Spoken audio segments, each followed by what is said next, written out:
Running into issues with your TV? Try resetting it. This will restore the TV to its factory default settings. Press Home on your remote to open Smart Hub. Next, press the left directional button. Scroll down to and select Settings, and then scroll over to All Settings and select it.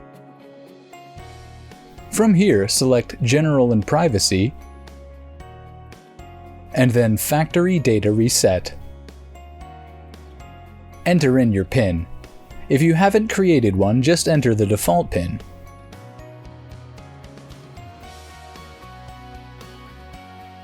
Then select Reset once more to proceed.